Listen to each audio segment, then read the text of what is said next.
Christ's naked word. This is an icon of St. Cuthbert of England, an early Celtic saint who used to pray standing in the sea, and when he stepped out, the sea otters would try his feet with their fur.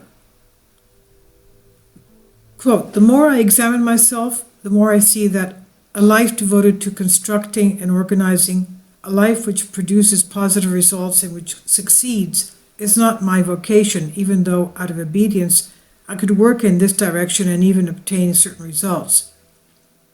What attracts me is a vocation of loss, a life which would give itself freely without any apparent positive result, for the result would be known to God alone. In brief, to lose oneself in order to find oneself." End quote. Father Lev Golet, letter of 9th of March 1928. The one thing that sets the saints apart from the rest of us is their struggle to remain entirely obedient to Christ. There is no bargaining in their mind, no negotiating Christ's teachings, no diluting his word to the point where they lose the strength to open for us the path of salvation. Most of us receive the word of God with caution, and we immediately start turning it on all sides until we reach a compromise that works for us. And for most of us fear the word of God. All we truly want is something that looks like his word, enough to make us feel good about ourselves, enough to make us have the appearance of Christians, but not to the extent that we could lose control over our lives. One can go through life either in obedience to Christ or in obedience to one's own will. The challenges and choices of this world are simple and clear if we obey Christ's word. We need to love, we need to forgive, we need to help. Ultimately, we need to allow the world to crucify us for his name, become true followers of the crucified one. These are his words, and this is the way of the saints.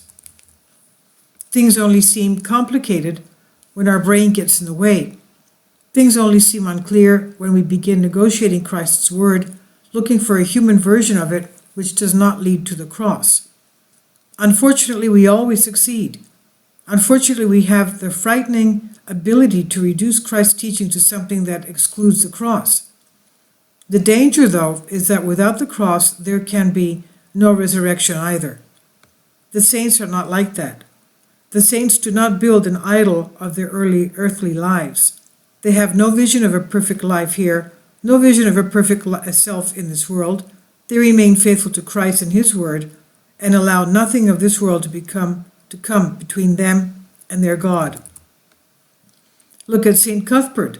Look at his faith, the faith of a young man who spent his nights into the cold waters of the North Sea, so he may control his mind and his body in prayer. Look at his obedience to his true calling, a hermit at heart. He left everything behind to become a Christian, a man alone on his island, but carrying the world and its creator in his heart. Through his prayers, may we also be given the faith to obey Christ's naked word, not our own tamed version of it. This is by Father Seraphim Aldea, Mull Monastery blog.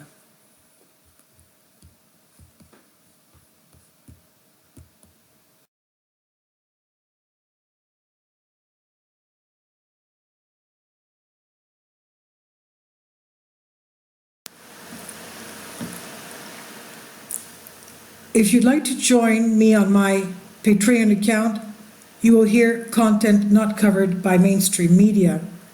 These riveting stories will be based on my research, and I will state my opinions and give my personal insight on diverse and controversial subjects and world events not covered by mainstream media, and not supported by YouTube guidelines.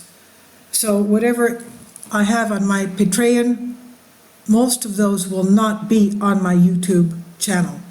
Please consider becoming a member today. More of the most significant and important videos will be on my Patreon channel. Your support helps me to continue my research and keeps this YouTube channel alive. And we depend on your support, your generous charity, because we help economically challenged families here in Athens, Greece, in Kapota, and we also help the young generation with university tuition and the community around our church. Thank you.